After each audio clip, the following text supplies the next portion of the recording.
Hello everyone, welcome once again to plus minus. मैं कार्तिक आप लोगों के लिए DSSB की तरफ से एक बहुत बड़ा मेजर अपडेट आया है।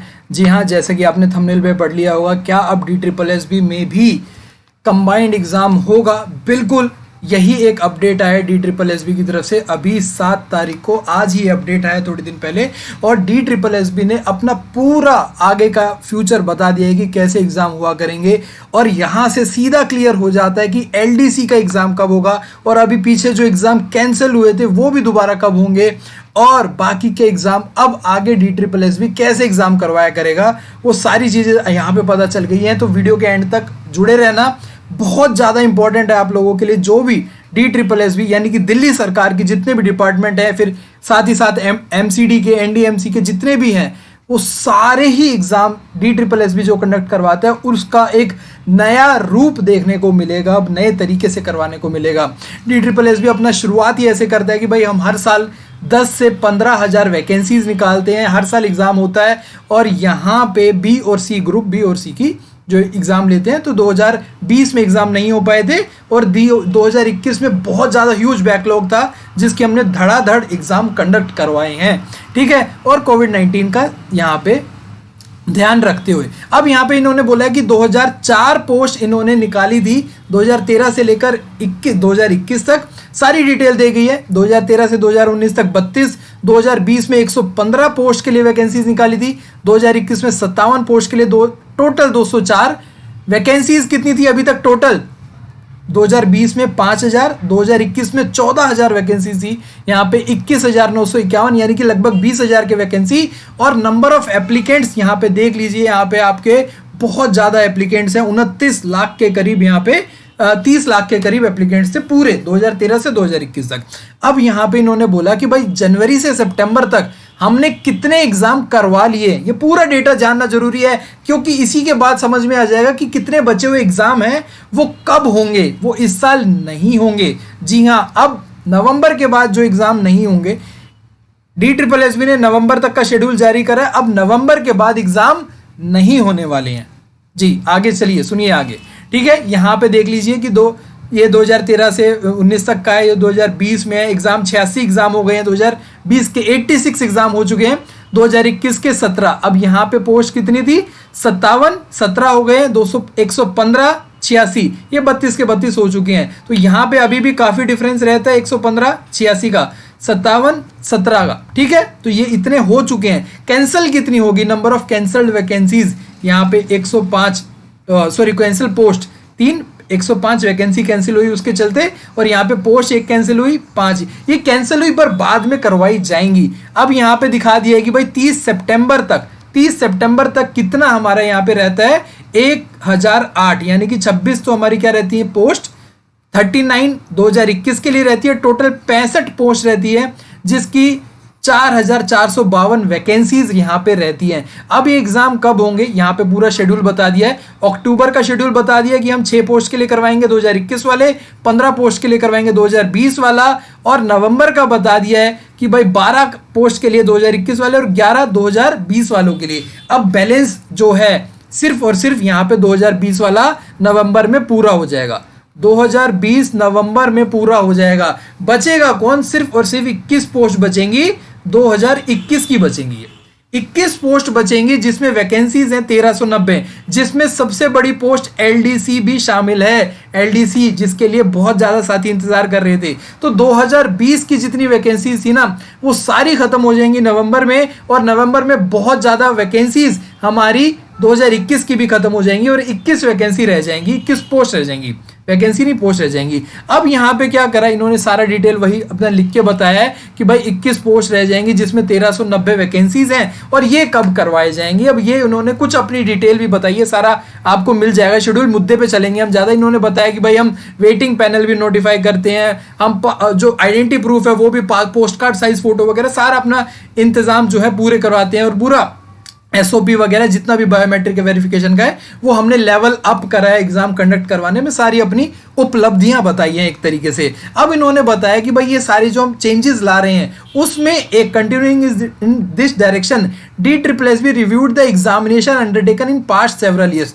पूरा उन्होंने सारा निकाला और इस पूरे पैराग्राफ में उन्होंने एक बात लिखी है कि हमने इतने सालों से एग्जाम करवा रहे हैं, हमने एक चीज नोटिस करी कि भाई एक ही सिलेबस है, एक ही हमारा लेवल है एग्जाम का, यानी कि 10th लेवल का एग्जाम है, 12th लेवल का एग्जाम है, ग्रेजुएशन लेवल का एग्जाम है, तो इन सब का सेम सिलेबस है बट अलग अलग पोस्ट है। तो यहां पे क्या होता है, डिले होता है। इसके कारण क्या होता है, डिले हो जाता है कंप्लीशन ऑफ रिक्रूटमेंट एग्जाम, कि भाई एक ही लेवल की पोस्ट है, एमसीडी की तरफ से भी आ गया है, एक लेवल की पोस्ट है वो दूसरे डिपार्टमेंट की तरफ से भी आ गया है, एलिजिबिलिटी सेम है, सिलेबस सेम है, सब कुछ सेम है। तो क्यों ना हम ये अलग अलग जो करवाते हैं, इससे बच्चे का भी नुकसान है, बहुत अलग अलग जगह फॉर्म भरना पड़ता है, इससे रिक्रूटमेंट प्रोसेस डिले होता है, बहुत ज़्यादा टाइम लगता है। तो इन्होंने क्या बोला, अब हम इन चीजों को ध्यान में रखते हुए, ये कैंडिडेट के बारे में भी लिखा कि मल्टीपल पोस्ट के लिए करना पड़ता है, डिले हो जाता है, नॉन ज्वाइनिंग हो जाता है, उससे बैकलॉग वैकेंसी रह जाती है, बहुत ज्यादा दिक्कतें हो जाती हैं। अब इन्होंने बोला कि DSSB ने बात करी, लेफ्टिनेंट गवर्नर से बात करी,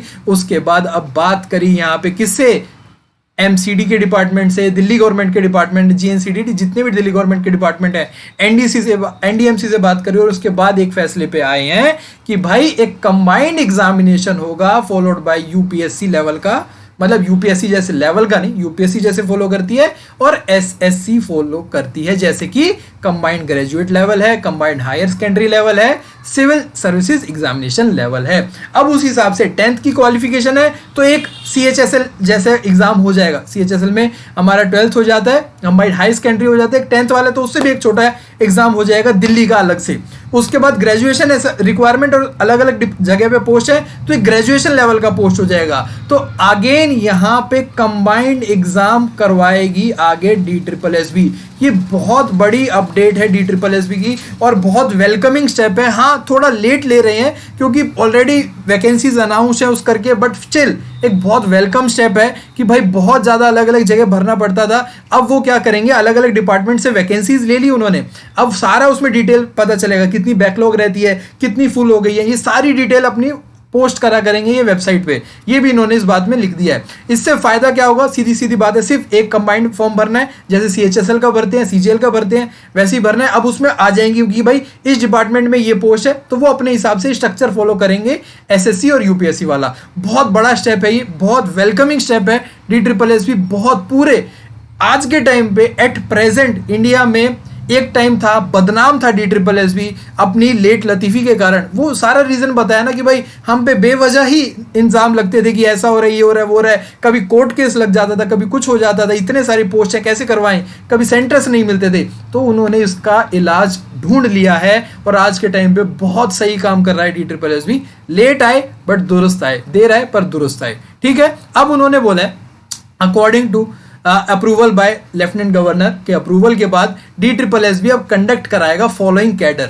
ये अलग अलग कैडर बना दिए गए हैं, जैसे अभी मैंने आपको बताया ग्रेजुएशन लेवल का हो जाएगा, दूसरे लेवल का हो जाएगा, डिपार्टमेंट भी बता दिए। अब एक पोस्ट आ गई जूनियर इंजीनियर सिविल, अब डिप्लोमा, ये जो मिनिमम क्वालिफिकेशन है RR यानी कि क्या होता है, रिक्रूटमेंट रूल।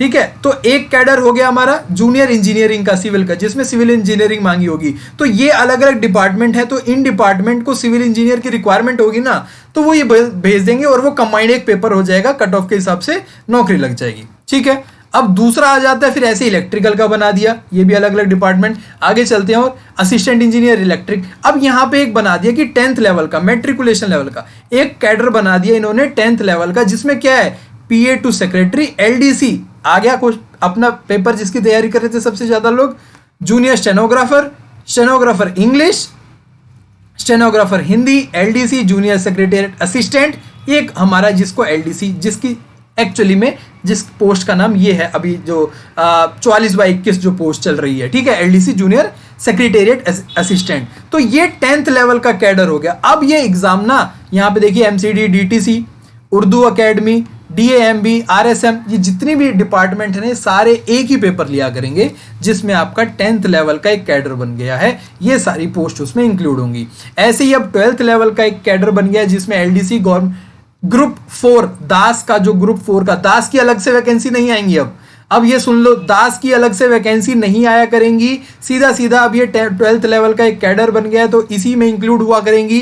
ये जितने भी पोस्ट हमारे स्टेनोग्राफर ग्रेड 3, एलडीसी दास 4, steno typist LDC, stenographer grade 3। अब ये एलडीसी क्या है, एलडीसी भी थोड़े थोड़े ऊपर नीचे होते रहते हैं। लोअर डिवीजन क्लर्क तो होता ही है, बट इसमें ग्रेड पे के हिसाब से भाई किसी में रिक्वायरमेंट 10th की होती है, किसी में रिक्वायरमेंट होती है 12th की होती है। तो 10th की रिक्वायरमेंट वाले का अलग कैडर होगा, 12th की रिक्वायरमेंट वाले का अलग कैडर होगा। ठीक है, LDC stenographer grade 2, LDC junior stenographer English, LDC junior assistant, यहाँ पे बहुत सारे, यहाँ पे देख लीजिए LDC clerical assistant, junior clerk, LDC personal assistant, junior stenographer, LDC, ये जितने भी एग्जाम हैं ये इसका एक कैडर बना दिया जाएगा। ये सारे department, NDMC, DTC, DMB, Delhi Jal board, DS double IDC, DTC, तो बहुत सारे डिपार्टमेंट का एक कैडर बन गया। अब यहाँ पे अगला जो कैडर बना है वो टीचिंग का बना है भाई।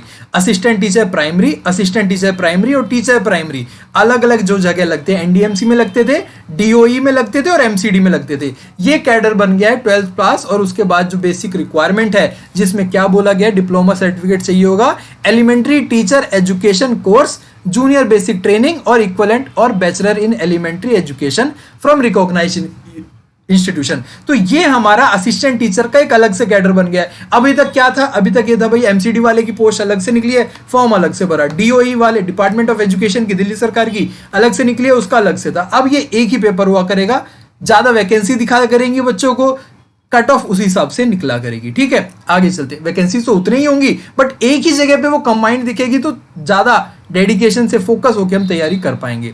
अब ये उसके बाद दूसरा है ड्रॉटमैन का एक कैडर बना दिया गया है। फिर मैट्रिकुलेशन और इक्विवेलेंट में ये स्टोर कीपर और स्टोर सुपरवाइजर का बना दिया है। ठीक है, अब ऐसे driver, lab technician, pharmacist dispenser, ये अलग अलग चीजें बना दी गई हैं। ये कंबाइंड, ये उसके हिसाब से बना दिया गया है जिस हिसाब से अपना क्या होता है कि भाई ये पोस्ट ग्रेजुएट इन, ये पीजीटी टीचर के लिए, लेक्चरर और पीजीटी के लिए अलग से बना दिया है। ठीक है, अलग से बना दिया है ये। तो ये अब इसमें ये देखना बाकी होगा कि भाई पीजीटी का अलग से बना तो दिया, अब वहां पे वो सब्जेक्ट कैसे होगा, किस हिसाब से होगा, एग्जाम कैसे होगा, क्या टीयर 1 टीयर 2 में तब्दील होगा, ये तो वो थोड़ी डिटेल आगे आने बाकी है। बट अभी तक जो एग्जाम हो गए उनका रिजल्ट वगैरह बहुत अच्छे से चल रहा है, तो ये और ज्यादा डिटेल जो हमारी कैडर वाइज जो डिटेल आएंगी वो आगे देखेंगे। और इसमें सबसे बड़ी बात जो है वो इन्होंने सारी डिटेल बता दी है भाई।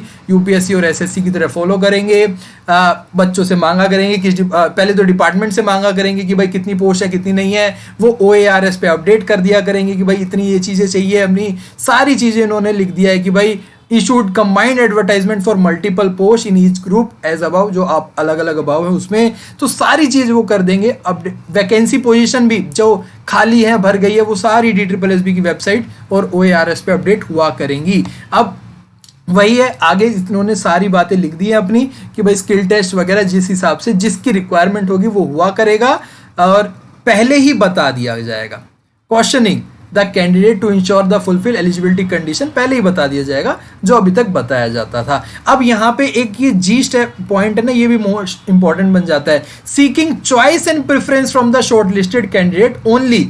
स्टार्टिंग में नहीं पूछा जाएगा हमसे, कैडर बना दिया उसमें सारी पोस्ट दिख रही है। अब जैसे सीजीएल में CHSL में क्या होता है, उसके बाद शॉर्टलिस्टेड कैंडिडेट से पूछा जाता है प्रेफरेंस, कौन से डिपार्टमेंट में काम करना चाहते हो, तो वही शॉर्टलिस्टेड से पूछा जाएगा कि आप कौन से डिपार्टमेंट में काम करना चाहते हो, कौन सी पोस्ट के लिए आप प्रेफरेंस देना चाहते हो। ठीक है, तो फिर वो अपनी कट ऑफ के हिसाब से उसका फाइनल सिलेक्शन उस हिसाब से होगा, प्रेफरेंस पे थोड़ा ध्यान दिया जाएगा।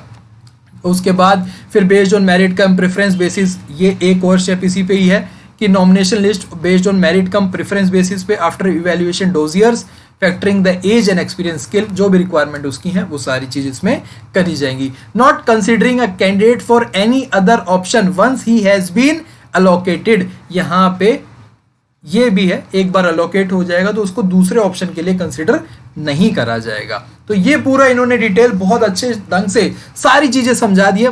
मैंने भी आपको मोटे मोटे रूप से जो जो हमारे लिए इंपॉर्टेंट ज्यादा बनता है वो सारा समझा दिया है। एसएससी और यूपीएससी लेवल का, ये लेवल नहीं कहूंगा, एग्जामिनेशन लेवल नहीं, पैटर्न फॉर्मेट वो फॉलो होने वाला है। ठीक है, वो सारी चीज फॉलो होने वाली है। अब मेजर आ जाता है 8वां पॉइंट जो हमारा बताता है कि अब जो एग्जाम होंगे ना, जो नवंबर तक एग्जाम है नवंबर तक जो एग्जाम है वो तो कंडक्ट होंगे भाई, उसमें कोई भी चेंज नहीं आने वाला। 31 नवंबर को एक आखिरी एग्जाम होने वाला है DSSB का। इस साल वैसे भी आगे फिर ठंड होनी थी, तो उनका वैसे भी जो यूनिफॉर्म कोड होता है वो भी आड़े हाथों आना था कि भाई कैसे हाफ स्लीव्स में बुलाएंगे, बट इन्होंने कंबाइंड एग्जामिनेशन का जो स्ट्रक्चर है वो बनाने की कोशिश करी है। तो board will start issuing advertisement for such combined exam from above post cadre using department and conduct them from 2022 onwards. The detailed SOP on advertisement, result processing,